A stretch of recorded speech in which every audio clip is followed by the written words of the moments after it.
The Jets ended their season with a 6-game losing streak after being right there in position to make the playoffs.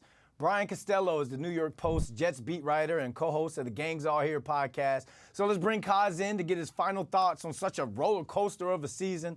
Kaz, garbage bag day is over. The lockers are cleaned out. Turn the lights off in the locker room. The Jets offseason is officially on the clock. So how would you rate their performance based on your preseason predictions? Well, based on my preseason prediction, they did well, Brandon. I think that's the problem here when you're evaluating the Jets season. All right. 7 wins is a good season for the Jets, comparing to what they've done the last few years. 2 wins in 2020, 4 wins in 2021. They added 3 more wins. They became they're not a doormat in the league. They're not picking in the top 5 in the draft.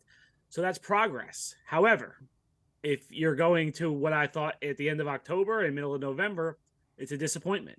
Brandon, Remember, they were 6-3 and had just beaten the Bills at home going into their bye week. They were looking pretty good. Then they go to 7-4 after they beat Chicago. To lose 6 games in a row is just such a huge disappointment for this team. So there's kind of 2 parts of this evaluation. There's the preseason, and then there's where the expectations were in the middle of the year.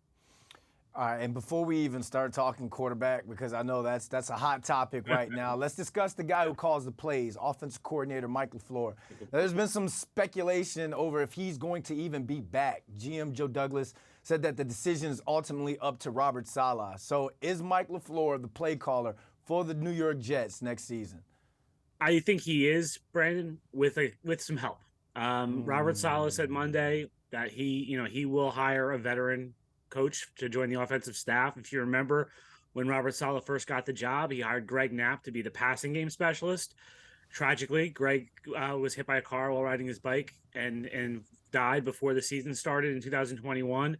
They sort of patchworked it in 21. They didn't have anyone this year in that role. So I think Saleh realizes he needs to give his young coordinator some help. So I would expect a veteran coach to come in. I think Mike LaFleur is still the offensive coordinator, but I think he has a veteran voice in his ear in 2023. That's going to be interesting to see how that dynamic goes down.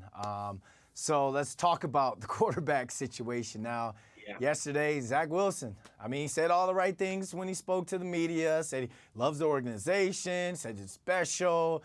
But come on, that's player talk right there. Do you see the Jets addressing the quarterback situation in the offseason? They better, Brandon. They better do something. What are they going to do? I don't know. We're sitting here in January 10th. They've got a little while to make a decision, but I think it's clear Zach Wilson's going to be on this team in 2023. The Jets, they've gone too far in what they've said to go back now. Robert Saleh, through hell or high water, we're going to develop him, and Joe Douglas saying, they're not giving up on talent early. They made it clear he's going to be on the team. I don't really think they have a choice there, Brandon. I don't think anyone's taking him in a trade. So that's the way that went. The question now is, what do you do around Zach Wilson? Is Mike White back? He's a free agent. Do you go after Jimmy Garoppolo? Do you go after Derek Carr? Is there someone else out there in a trade? And then what does it look like? Is Zach Wilson the number 2? Is Mike White the number 2? Is this a quarterback competition in August between a few guys? They have a lot of decisions to make, Brandon, and I'm glad I don't have to make them because they're not easy. All right, so you're talking about a veteran play caller to come in and help. We're talking about a new quarterback. So what are some of the other biggest needs the Jets have to go after in the offseason? I think the offensive line, Brandon, they've got some free agents there. They need health there more than anything, but they need to do something. They're going to have to probably add a center, maybe a tackle as well. They could do that in free agency and the draft. That's the biggest one to me. They don't have a ton of needs. I think on defense, the biggest thing is bringing back Quincy Williams, getting a contract done for Quinn Williams. But I don't see a lot of holes there right now. On offense, to me, it's the offensive line.